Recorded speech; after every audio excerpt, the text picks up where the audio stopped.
Today we are going to work on a fix for my 2015 GMC Yukon Denali. This is a common problem on some of these when you get a PO711 code. And we're going to get into what it takes to fix it, how to fix it, and some of the items and parts that you'll need. First, I ask that you would please consider subscribing to the channel, hitting the like button on this video, and also leave me some comments as to what you think about it and if it was helpful.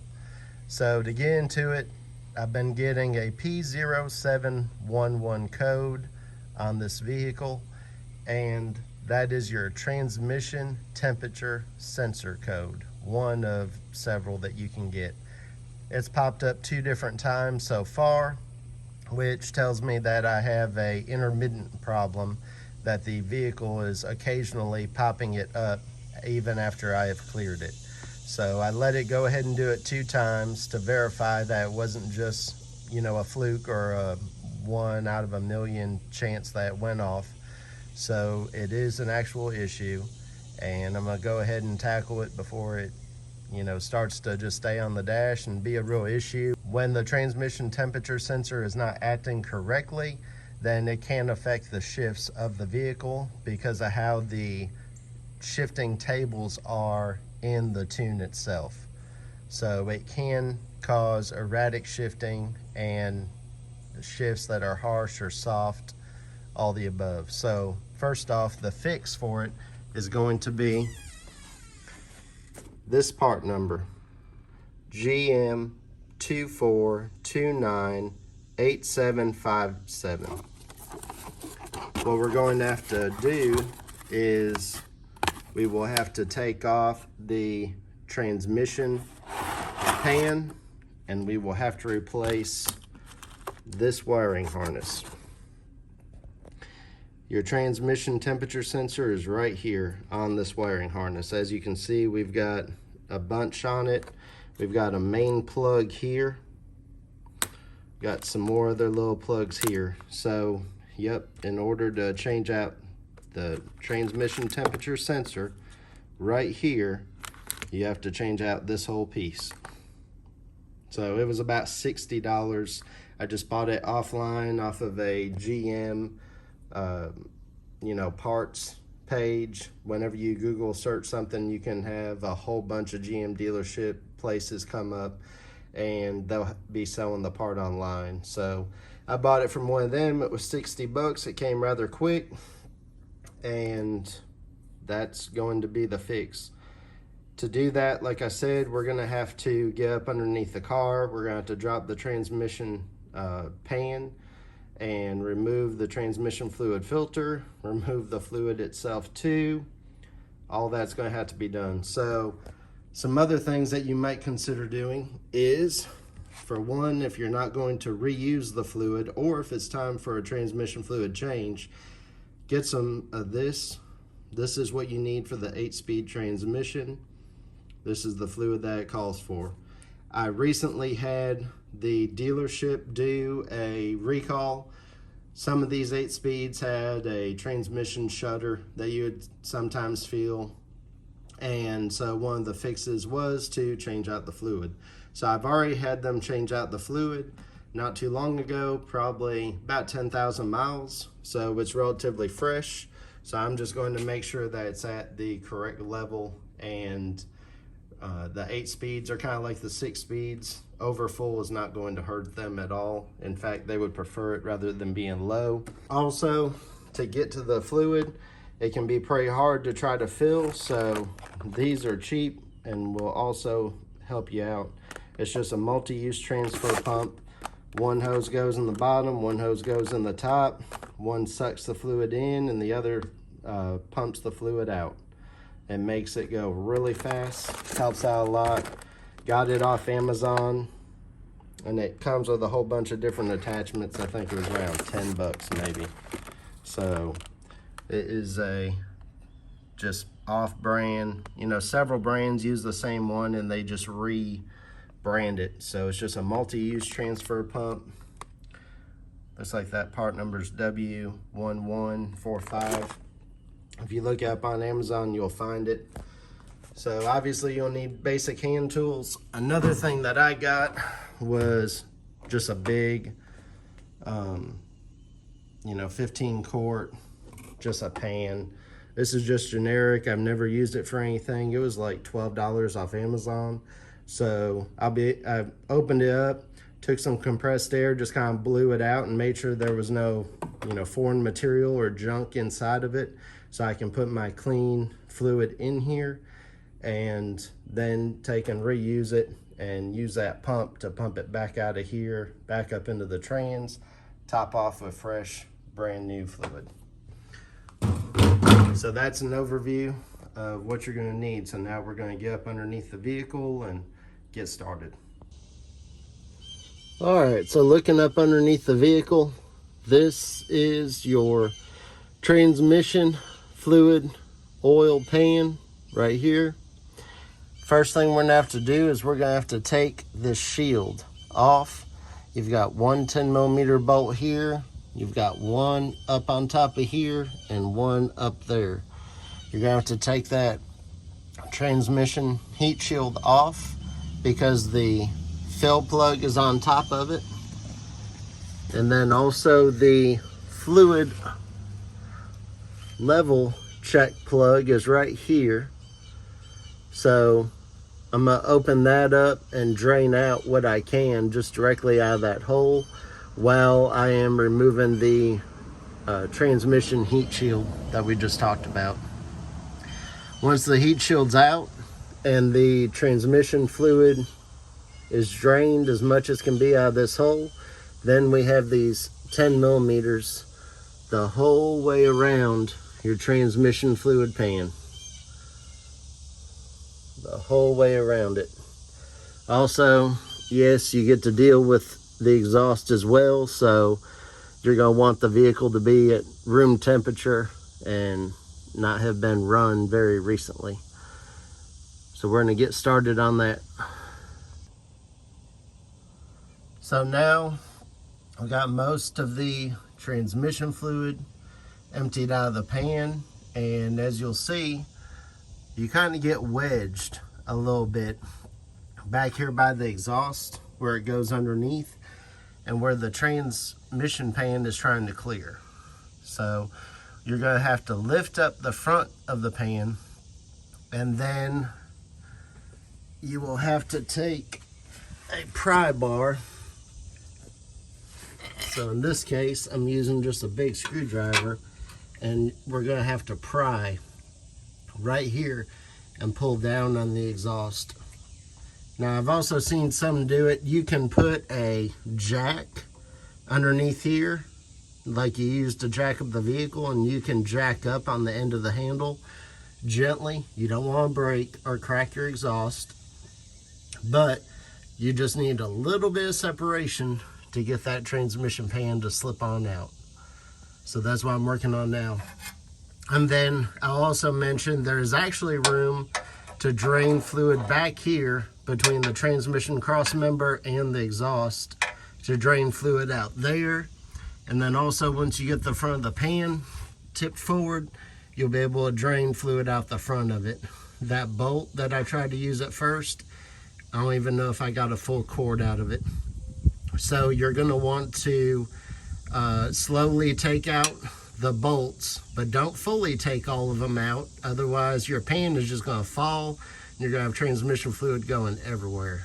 So I've done this before and always learn to slowly back them out, and always leave a couple in, here and there around the pan so you can work it as you need to make the transmission fluid come out where you want it to come out of the pan for the least amount of mess. So now I'm gonna pry down the exhaust and get the transmission pan out. Okay, the transmission pan is out, and the best suggestion that I have for y'all is to take the pan and keep the front of it just tucked up inside of the front sway bar. Then, while holding in your pry bar here and prying down, slide the pan over to the driver's side. There's a lot more room over there between the exhaust and the transmission versus the passenger side in the transmission. It's much tighter. So you've got a window of area over here. You're just going to take the trans pan, slide it over that direction, and you're just clearing all of these electronics right here. So you don't want to be super rough with it. Just take it nice and easy, and you'll slide it right on out that direction. I did it by hand with that screwdriver and just pried by hand right there, and then use my other hand to just wiggle it out that way. And it really isn't that bad once you kind of get the angle just right. Like I say, get the front of it up underneath that sway bar. So after it's slid out that direction, then the back will kind of tip down and you come out of that sway bar and come on down with it. Now we're going to remove the transmission fluid filter, which it's not bolted in at all. It just goes up inside of this little spot right there. So that's it. Got your transmission fluid filter out. That's out. Now we can get to this whole harness piece right here. Here's that main clip I showed you earlier. There's a bunch of connections here and it goes on around. So we're going to start taking this out. Alright, so here's the new electronics. You got the old electronics up here. So we're going to have to unplug each of those connections, keep track of which one goes where, and plug-ins like this one here, it has this little locking tab that locks up in there. So you just take a screwdriver, pull it down, you'll hear it click, and then you can literally just grab it, squeeze it, and it pulls right out. All of these other ones, they have little tabs, see here? So you just push on that tab and it releases. And to get the main harness down, you have 1, 2, 3 tabs to get it out from where it's being held up in there at. So pay attention to what color's what. Like that one goes where I just took that lock out at. You've got the main one here, has an actual locking mechanism. It just will lock in like that and clamp in. So pay attention to what color's what and just keep track of it and follow around. Also, you will have a Christmas tree right there, that gray piece holding on to the black wrap around the wires. You're going to undo that Christmas tree and those 3 other tabs that we talked about. When you're doing the tabs, if you look in the back side of them, they've got these two prongs right there on the left and right there on the right. So you can grab those with a needle nose, and then it's going to make those tabs, it's going to make those on the sides pull in and make it release. So you just grab it with the needle nose on the bottom side, which can be seen right there and right there, and the other one's over there. Okay, so here's what I'm doing to make it easiest on myself.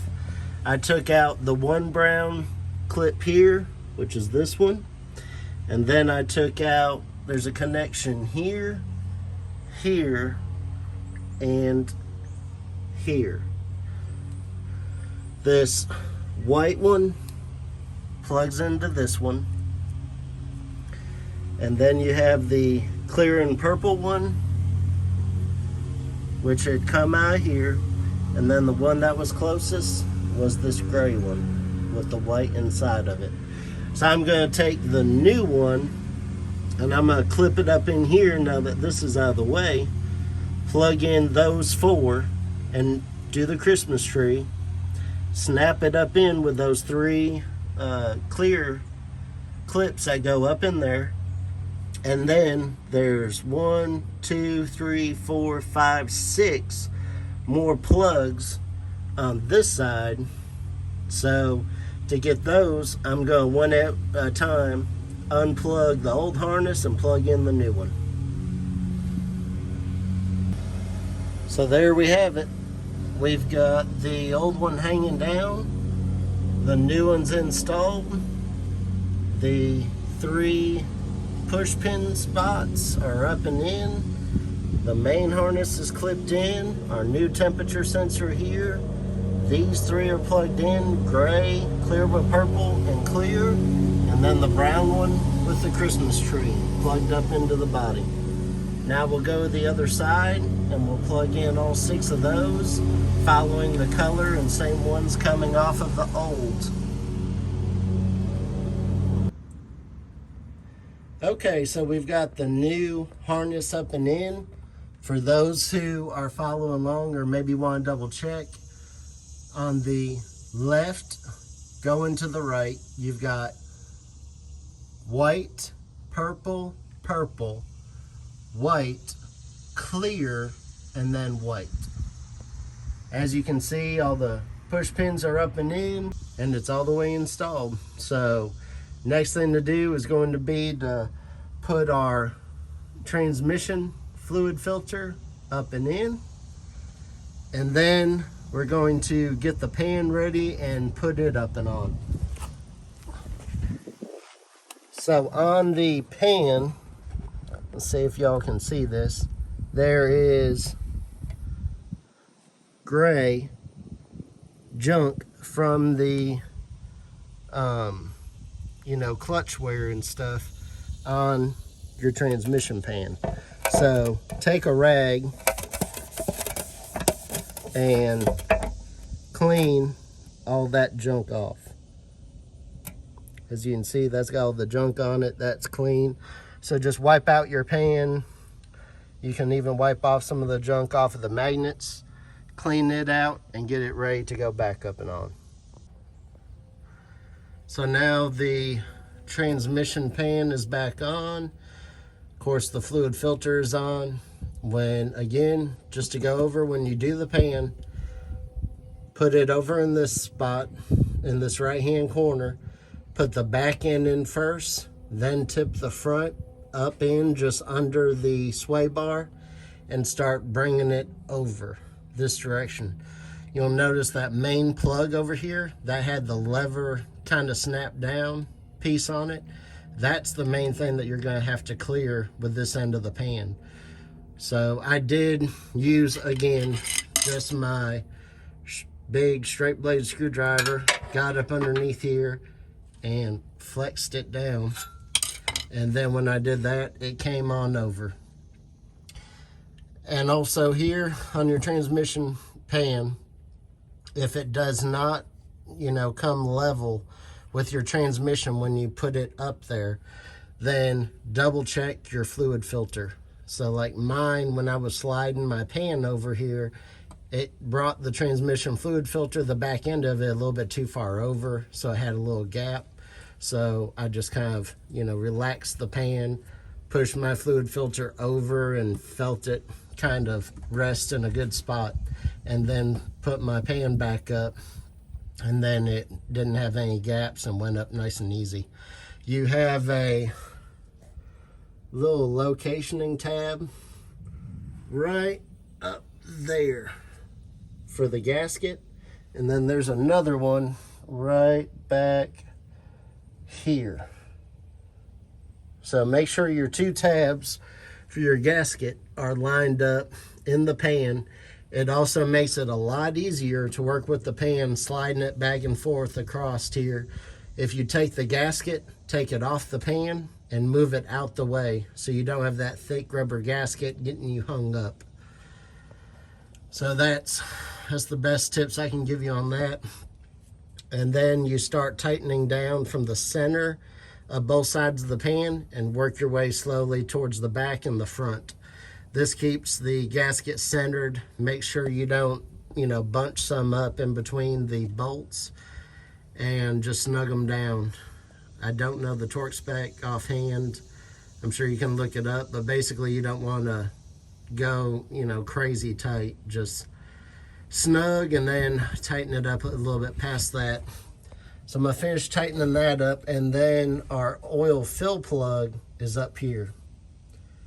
So the top of the plug pops up, and then the whole plug itself comes out, and that's what our hose will go in off of that pump I showed you before, and that's how we're gonna fill this pan up. So I'm gonna finish tightening up those bolts and put fluid back in. Alright, so as y'all can see, the repair's been done. You can see here on the temp gauge, it's holding still at one temperature. I just started it. The vehicle's not fully warmed up or anything right now. For those that don't know, to get that temperature gauge up there, you have to be in tow haul mode. So if you hit your tow haul mode button on the end of the shifter, when you take it out of tow haul mode, it actually kicks in the battery voltage, and when you put tow haul mode on, it kicks out the battery voltage and puts in the transmission temperature gauge.